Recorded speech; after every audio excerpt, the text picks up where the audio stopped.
قبول کیا، پورا کیا زندگی میں سوچ بھی نہیں سکتا تھا اتنا میرے ریورٹ بھائیوں کے سامنے میں رہوں گا، کیونکہ میری خود کی خواہش تھی پورے انڈیا میں جتنا بھی 7-8 سال 2010 میں نے اسلام قبول کیا، 2009 میں میری شادی ہوئی تھی، 2009 تک میں اپنی زندگی گزار رہا تھا جس طرح سے ایک عام جاہل یا جس طرح سے گزارتے ہیں۔ 2010 میں اسلام قبول کرنے کے بعد الحمدللہ 2012 میں میری وائف میری اہلیہ نے اسلام قبول کیا۔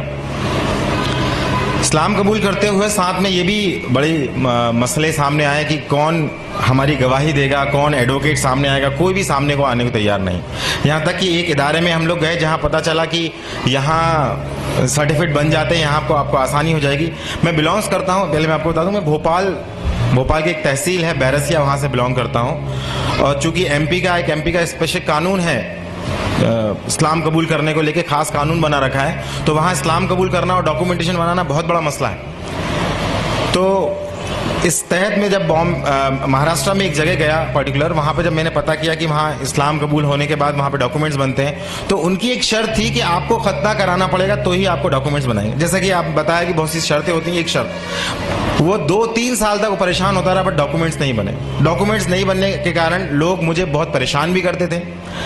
الحمدللہ اللہ سبحانہ تعالیٰ نے ایک چیز محسوس کرا دی اس بیچ ساری، کہ مسلمانوں کا بیہیویئر، غیر مسلموں کا بیہیویئر، مشرکین کا بیہیویئر آپ کے پرتی کیا ہے، ساری چیز الحمدللہ ساتھ میں قرآن میں پڑھ رہا تھا۔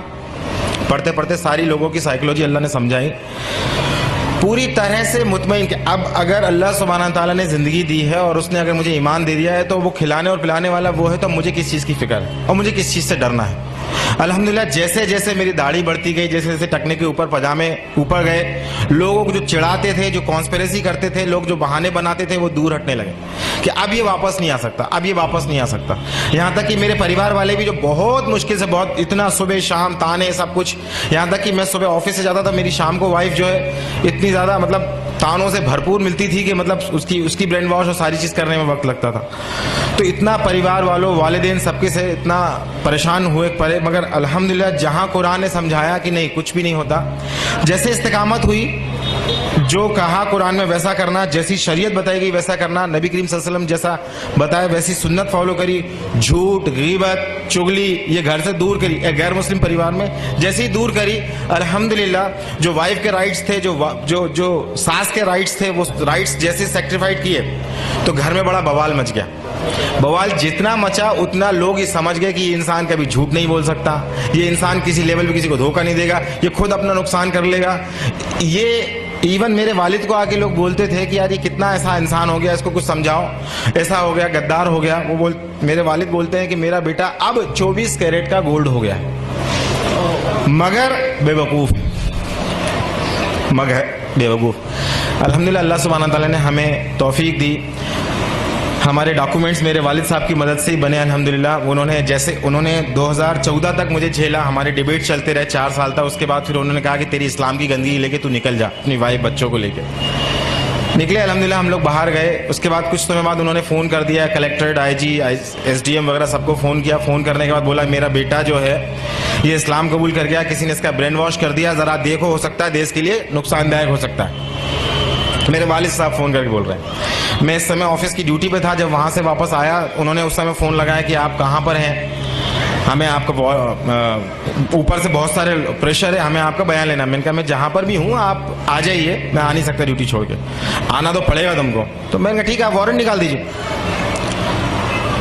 تو کہ کب تک آتے؟ تو میں نے کہا اتنے دن میں جب بھی آتا میں آپ کو فون کر۔ جب میں آیا، آنے کے بعد میں ان کو بیان دیا، تو میں نے کہا آپ 2 رجسٹر کھول کے بیٹھیے، ایک میں آپ کو بیان دیتا ہوں، لکھیے، میں اپنی مرضی سے کسی بھی کوئی پریشر سے نہیں، میں اپنے اسلام قبول کیا، کوئی پیسہ نہیں، کوئی نہیں پہچانتا، کوئی میرے ساتھ سپورٹ نہیں، کوئی گواہ نہیں، بٹ میں ہوں، کیا کرنا بولو۔